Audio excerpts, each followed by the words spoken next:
So this is the third and final video about methods. And what we're going to do in this video is learn how to return a value stored within a method back to the point at which it was invoked. So all I've got here is a simple sort of version of a balance checker. So you might find one of these in an ATM machine. You know, you hit what's my balance and then a number will appear on the screen. So this is what this is doing in a simple way. So what I've done so far is written a method called getBalance, which has got the variable balance, so that's declared as an integer, and it's initialized with the value of 100. And we want to do three things here. We want to invoke that method, so we actually basically run that method, but we want to return that value of 100, £100 or $100, whatever it is, back to the point in which we invoked it. And then we want to print the value. So the first thing we're going to do is invoke the method. So that's quite simple. We've done that many times. So get balance there, parenthesis, and then semicolon. So that is going to evoke this method. The problem is here we have no way of sending this value back to the point at which we invoked it. Now to do that, we need to do two things. We need to adjust this method in two ways. The first thing is to use something called return. So this is the thing we actually want to return back to the main method. So here we want to return the variable balance. So I'm going to type in return balance, semicolon. So that's the first thing sorted. Now you'll notice that as soon as we do that, this void is highlighted. Now why is this? That's because void means, you know what, this is a method that nothing is going to be returned from. So this method is not expecting to return any kind of value back to the point at which it was invoked, which is here. So we have an error. So instead of void, we need to replace this with something else. And we need to replace this with the data type of the thing that we want to be returned. So in this case, you know, we're not trying to return a string, we're not trying to return a Boolean value, anything like that. We're trying to return an integer. So I'm going to replace void with int. Now if it turns out that we wanted to return a string, we'd put return balance again. If that was a, say, I'll just quickly do this just to show you. Say if that was a string, and then this would have to be a string as well. So you can see how they relate to one another. Let's go back. Okay, so this method now has been adjusted to return a value back to the point in which it was invoked, which is here. Now, if I run the program, you'll see, of course, nothing happens. Well, firstly, we haven't printed it, but secondly, most crucially, we haven't stored that number anywhere here. It's kind of just floating around. It's doing nothing. So we need to store the number. And to do this, what we're going to do is firstly imagine that this is the number that's been returned. So we've invoked getBalance, 100 has been returned, so you can imagine that getBalance is now 100. Then we simply need to declare a new variable. We'll call it, what should we call it? Returned balance. And set it equal to the method itself, the invoked method. So just the logic here. So the method is invoked here. We go down here. Balance is 100. Balance is returned. It shoots back up here. That becomes 100 essentially. And that 100 is stored within the variable return balance. So the only thing left to do is to actually print that variable. So system.out.print, and we'll just print returned balance. And there we go. So if I run that, we should get 100. Of course, as soon as you change balance within the method itself, you know, it'll send the correct value back to getBalance. So we'll do one more. Hopefully now lives will be approaching something like that, at least in a bank account. And there you go. So that's all good. Now we can technically reduce that down to one line. So instead of bothering to store it in return balance, we can just take the point at which we invoked it itself, so getBalance, and just pop that in there.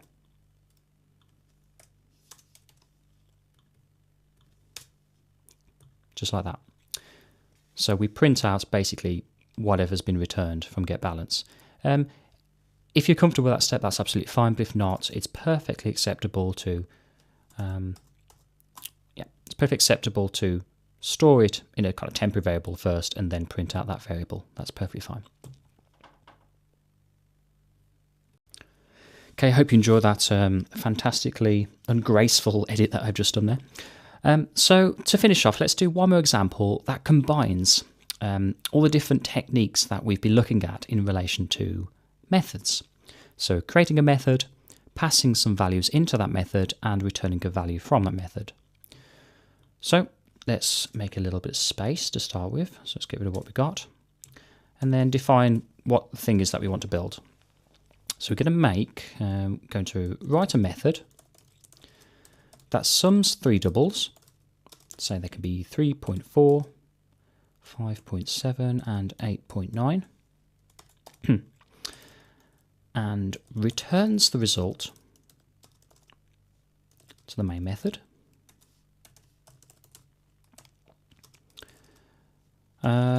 We then print the result with the words "the result is" appended to it. Okay, so what we wanted to see in the console basically is the result is 3.45%, 18. There. So that's what we want to see. So we pop that down there so we can just see what we're trying to get to. So quite clear then, the first stage is going to be to make the method. So let's go public static.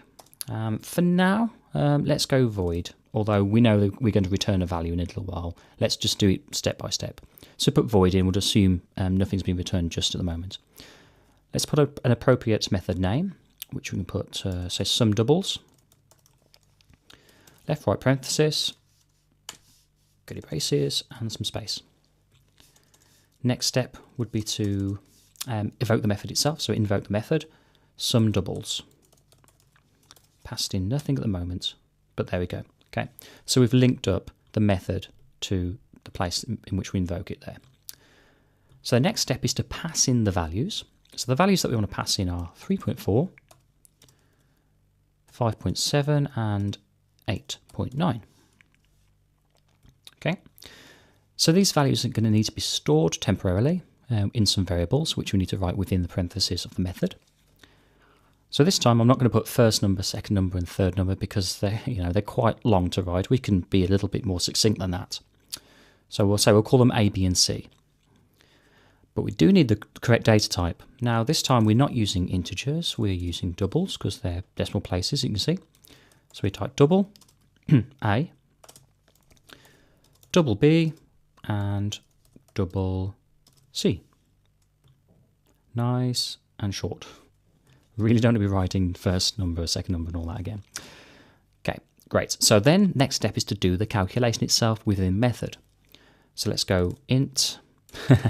I lost it. Double calc. That seems good enough. Calc equals A plus B plus C, like that. And then we return. Now we've done, if I just get return for a second, so we've just done the passing of the variables now. So we've passed these values into these variables here, and we've used these variables here and stored the result in the variable calc, which is a double. The last step is to return that calculated value back to method. So first step is to put return calc. So this is the thing that's actually going to be returned. Of course, as you know, void will be highlighted because we're actually returning something now. So void, of course, means we're not returning anything. So void needs to be replaced with the correct data type. In this case, again, not integer, not string or a Boolean value, it's a double. So double is typed there. Okay, so now we return the value, we need to store it. So essentially what we have here is all of that becomes the returned value, which I think is 18. So we'll store that in a double called result, set it equal to the invocation there. So just to recap then, we have invoked a method, called SumDoubles. We've passed in 3 values, 3.4, 5.7 and 8.9, using these temporary variables, which are all doubles, called A, B and C. A, B and C have been summed and stored as the variable calc. Calc has then been returned back up here, so all this essentially becomes 18.0, and 18.0 is stored in result. So then it's just a case of system.out.print result. So now the final stage is to add the result is to the beginning of that. So we can do that using concatenation. So we're concatenating a string, which is going to be the result is colon, and then the plus, which allows us to basically make one sentence like that. Good. Okay, let's see if that works then. There we go, the result is 18.0. I'd look pretty stupid if it wasn't 18.0. Yeah, so the idea is to make sure you understand the logic, that the movement between the methods and how things move around. So, you know, going from here down to here, doing the calculation and back up again, so it's that cyclic thing.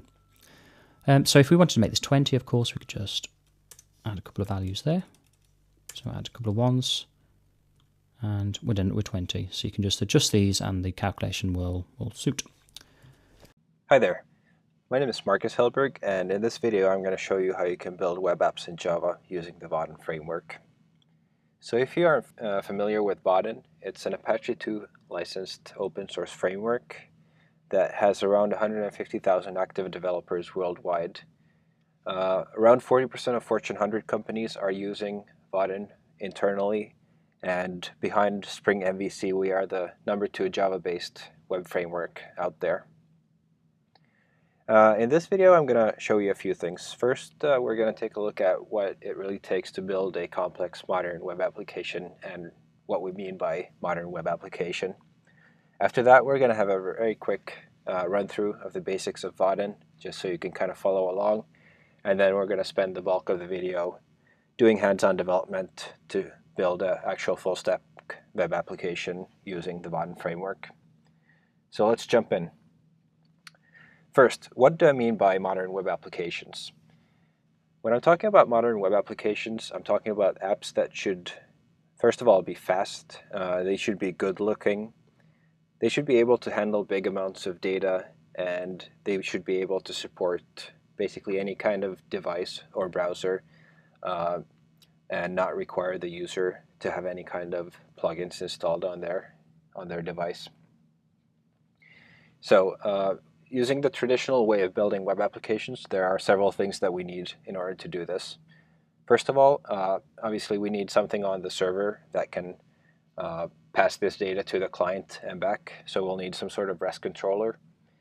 On the client then, we'll need some sort of template that kind of lays out everything in the browser. We'll need some CSS to make it look nice, and then depending on how complex the application is, we'll need little to a lot of JavaScript to kind of tie all these pieces together. And all of this can get really complex very quickly. So that's why we at Vaadin have taken it to ourselves to fight for simplicity when it comes to web development. The way we do that is by simplifying the model used for building web applications.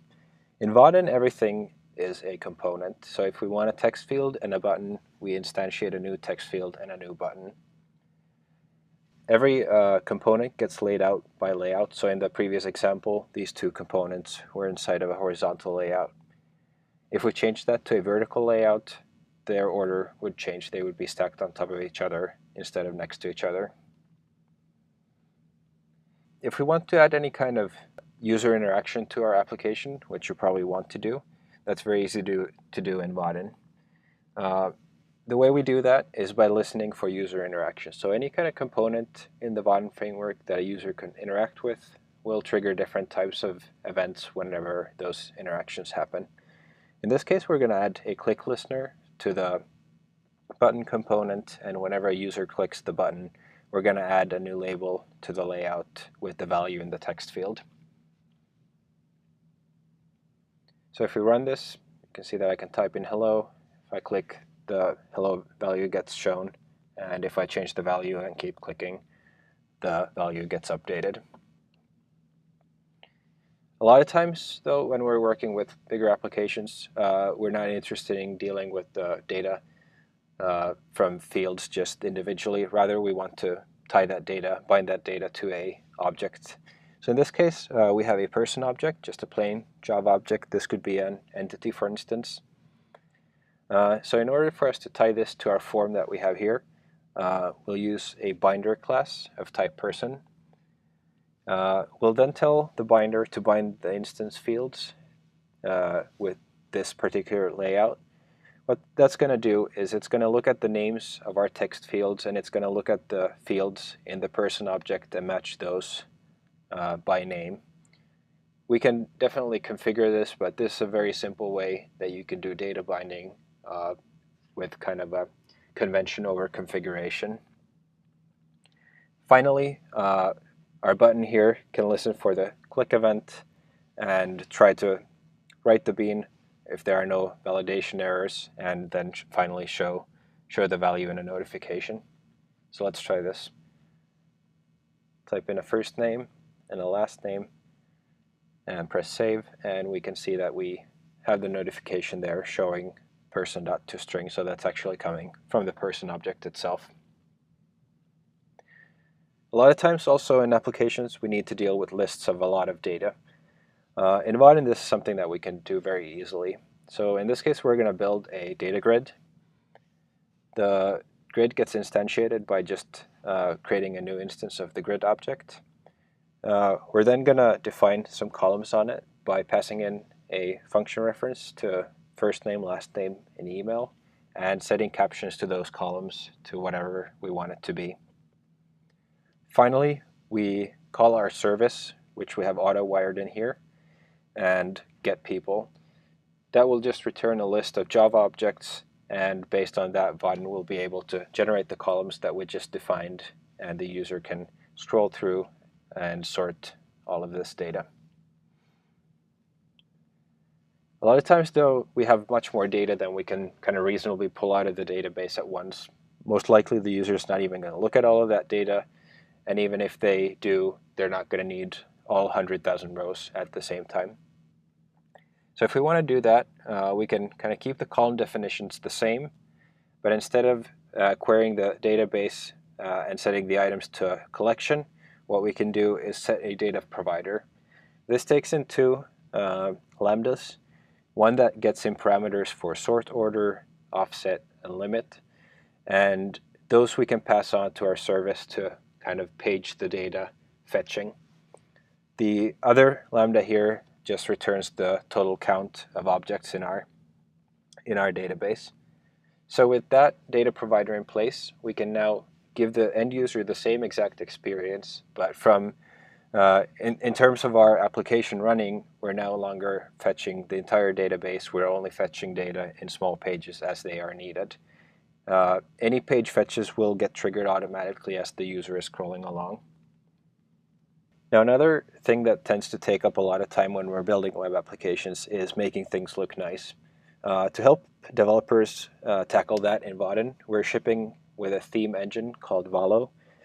And Valo allows you to define some parameters that it uses to then build a theme that's cohesive and coherent through kind of the entire library of components that we have. So in this first example, we have a background color that has a lightness value of 100%. If we change nothing but the lightness value to 33%, you can see that the theme engine not only changed the background color to a dark gray, but it also understood that we can't have a black text on a dark gray background. That wouldn't be legible. So it's actually going to calculate sane values for all the parameters that you don't set. So it's going to set the text value to a kind of light gray to give it enough contrast to be read.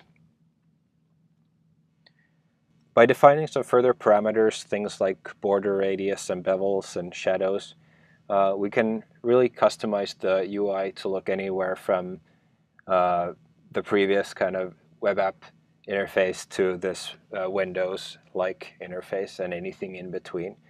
So the theme engine will really allow you to customize your UI look and feel probably 95% of the way there. The kind of remaining 5% of configuration or customization that you want to do in terms of your company's look and feel, you can then build on top of this theme with just plain CSS or Sass. So in summary, everything in Vaadin is a component. You lay out these components by putting them inside of layouts. You can add interaction to Vaadin components by listening to the events that they emit. And finally, you do all of this in Java. And that's it. Thank you for watching this, and if you have any questions, post them in the comments below or tweet me at Marcus Hellberg. Thanks.